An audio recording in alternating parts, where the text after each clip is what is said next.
The first thing I learned is that if there is something that's different about you or that makes you uncomfortable, it may be your greatest asset. 7'4", making his all-star debut from the Utah Jazz, center Mark Eaton. Right to left, Eaton there to help, and he blocks it for Eaton to block it right out of bounds. Eaton blocks it, grabs it out the hill. What a play by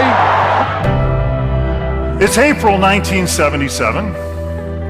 I'm 21 years old. A man walks into the tire store where I'm working as an auto mechanic, and he asks me the one question I hate. Do you play basketball? You'll hear the story of how I went from a 21-year-old auto mechanic who couldn't play basketball to an NBA All-Star. Good position, a little turnaround jumper, blocked by Eaton.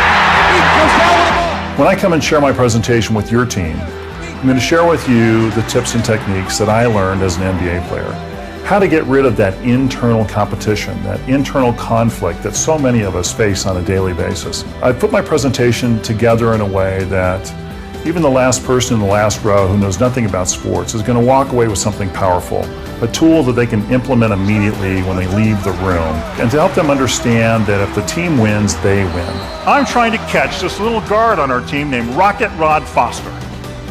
Simply the fastest human being I've ever seen from one end of the court to the other. And I'm frustrated and kind of feeling sorry for myself and standing on the sidelines for a minute and taking a break and thinking, I don't know, maybe I can't play at this level.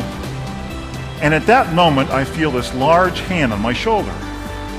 I turn around, it's Wilt Chamberlain, arguably the greatest basketball player that ever lived.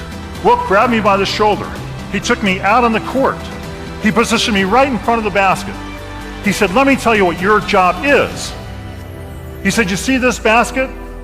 He said, your job is to stop players from getting there. Your job is to make them miss their shot, collect the rebound, throw it up to the guard, let them go down the other end and score it, and your job is to cruise up to half court and see what's going on. Wilt showed me what my job was and how doing what I did would benefit my team. In that moment, I knew what I needed to focus on and what I needed to let go of. That 5-minute conversation took me to a 12-year NBA career, being named Defensive Player of the Year twice, and in 1989, I was named an All-Star. On the alley, crashes in, goes to Green, blocked by Eaton, picked up by Magic, blocked by Eaton, and it goes out of bounds. Oh baby, big mark everywhere. It's that person that comes up after me and says, thank you, I really needed to hear that message today. It really made a big difference for me. That's why I speak. Underneath the Elijah one, blocked by Eaton. What a play by Big Mark. One of the most important commitments I talk about is doing what you do best, really knowing your job and focusing on that one thing that you're excellent at. And in my presentation, we dig deep into that to really look at what your skills are and what your traits are. I believe each of you in here has a gift, and today I'm going to show you how that gift can be of true and lasting value to others. I look forward to the opportunity to speak to your organization. And my promise to you is that I will simply be the best speaker you've ever had. Your attendees will walk out of the room inspired, energized, and excited with new tools they can use immediately to take your organization to the top.